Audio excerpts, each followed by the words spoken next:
they should be favourites. I think the Melbourne Storm should be favourites in this grand final. For everything you just spoke about, Crawls, like I can't recall a more dominant entry to a grand final in some time as far as just obliterating their opposition, the Melbourne Storm.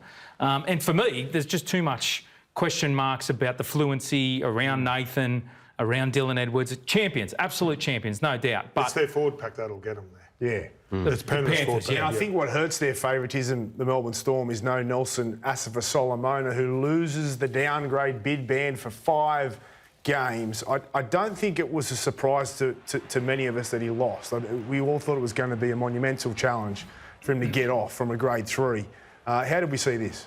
Well, on the weekend, guys, when the charge sheet came through, speaking to the Melbourne Storm, I got no sense whatsoever that they were preparing to fight this charge. So it came as a surprise to me when they did follow through with it. The ability to get this one downgraded from a grade 3 to even get completely off to play in the grand final, I thought was no chance, specifically based on the injury to Lindsay Collins.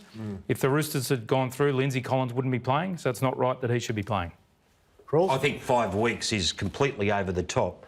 But I will say this, that like everyone said all week, no one wants to see a player ruled out of a grand final because of an injury or suspension. But for mine, that tackle on the weekend, that was not an accident.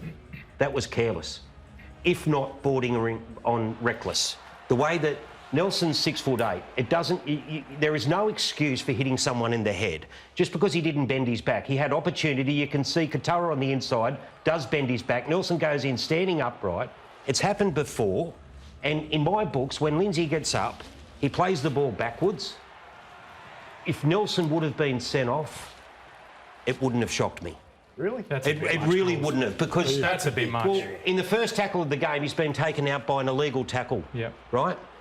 He's out of the game for 80 minutes. If they played in the grand final, if the Roosters would have gone on and won this game, he would have been out the following week too. Yeah. That's all I'm saying. I'm not saying it's a 4-week suspension. Play, they could have. The 18th man come in. I don't agree with the fact that Nelson is the victim here. He brought it on himself. Yeah, Lindsay Collins is the victim. Yeah, a send-off's a little bit severe. There's contributing factors too from the other defenders as well. Hey, I'm not excusing Nelson. There's no contributing factors, Dave. There is. There's comes pressure from the inside on Eli Katoa. How can he not lower his body for that tackle? Yeah, but it's not a send-off. It's a matter of opinion, because I think it is. What do you think, Gordy? He got there a bit late. I don't think it's a send-off for one, and I don't think he should miss a grand final for that. I think, you know, and I always say, and I'll say it again. Hang on a second, Gordy. Lindsay Collins would have missed the grand final. And have his head protected. Lindsay Collins would have missed that grand final. No, because what if he passes? What if he keeps on doing the HIA? He played the ball backwards. But Gordon, are we fair? Yeah, that's all right. But we fair you said if everybody gets knocked out, concussion injuries, or are we not? Hey? Because that is an avoidable tackle, mate. That is an avoidable tackle. The game for 4 years now has been trying to stop this. So do you just put it on hold because it's a prelim final and say, no, we'll let him play the grand final, serve it next year? I don't do that, It's mayhem if that happens. If he hits him with a left foot step, he's going to run into space. Run into spaces, not faces. He's a front rower, mate, running off the kick-off. There you go. All right, Crawls, don't ever apologise for having an opinion either. Yeah. You're allowed to have an opinion on this show. Butler dropped from the bunker. Butler has been dropped from the bunker as Ashley Klein gets the grand final gig. Thoughts on all of this? Referee appointed, Klein gets the job, and Butler's been dropped. There's a lot of pressure on the match officials this week in the wake of what Ivan said on the weekend. Ivan was dead set right with what he said. I think everyone at home that watched that try knew it was a try. And when it was disallowed, and the fact that they didn't read the defensive move, and then on top of that, when Butler came out and said he hit the outside shoulder, I think everyone that was watching the game went, what? Like, what? And so there is this confusion, because we saw it in that Dolphins game a few weeks ago. And I'll tell you what, when you watch the two tackles, it's hard to split, because that was a defensive decision. We'll get to that, Crawls. After being called out by Ivan Cleary, NRL head of football Graham Annesley admitted the bunker got it wrong when they disallowed Taruva's try in the prelim final. At this point, Garner is still able to receive the ball and Talakai is covering him. The ball goes behind his back. That collision takes place. My view of this, having reviewed this morning, is that although there's contact here, there's no question there's contact, it's there for everyone to see. There is no chance in this, or there's very little chance in my view, Talakai would have been able to prevent this try from being scored. In my view, the bunker has misjudged this and I think this try should have been upheld. Okay, now the NRL has provided us with the guidelines. Does this clear things up? Here they are. Must not stop in middle of defensive line. Must not run at chest or outside shoulder and initiate contact. Must not clearly receive the ball on the inside of the lead runner. Must not run behind the lead runner and disadvantage the defensive line. Bunker can use discretion to determine significance of contact initiated by lead runner, and defensive decisions that initiate the contact would not be deemed obstruction. So there's actually a lot of guidelines here. I didn't know there were so many, which is I think a little too much and a little too many, but we'll delve into that now because... They're easy to follow if players don't milk it, but if they go and you know how they fall and they hit the ground and they do that, that's where the greyness comes in that. But that there looks... But Talakai makes a wrong decision. He goes up, right, and then he tries to milk it. But to me, watching that live, that's a try. I think what's confusing is clearly in those guidelines, it's outside shoulder. If you're on the inside shoulder, it's fine. Yep. And we still get it wrong there. Okay. But there is also the discretion of Talakai.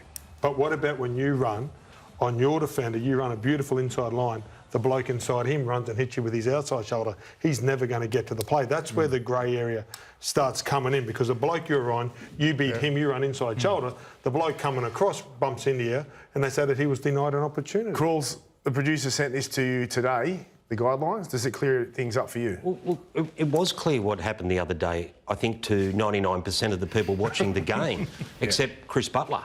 And that final point there for mine is the most important point on that, because that was clear. And these guys are professionals in their field. You know, they're the best of the best referees. And because of the confusion we've had this year, I believe that's led to it. Because if I'll go back again, and you look at the defensive read from Talakai there, and I know that in the Newcastle Dolphins game, Jack Cogger went in and made a defensive read, and the lead runner takes out the block, but that's because Cogger's moved in there.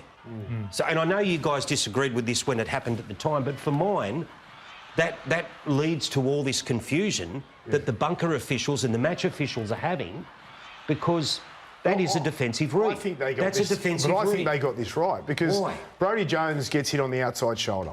He still gets to the tackle. That's what I'm saying. If he gets there a second earlier, he could have knocked the ball out or stopped this try. Can I ask you This is where I think we're getting a bit confused. I think at the end of the day, it's got to be just clear and simple. If you have a block runner hit the outside shoulder of a defender, which impedes his opportunity to defend a player, just pull it up straight away and just stop it.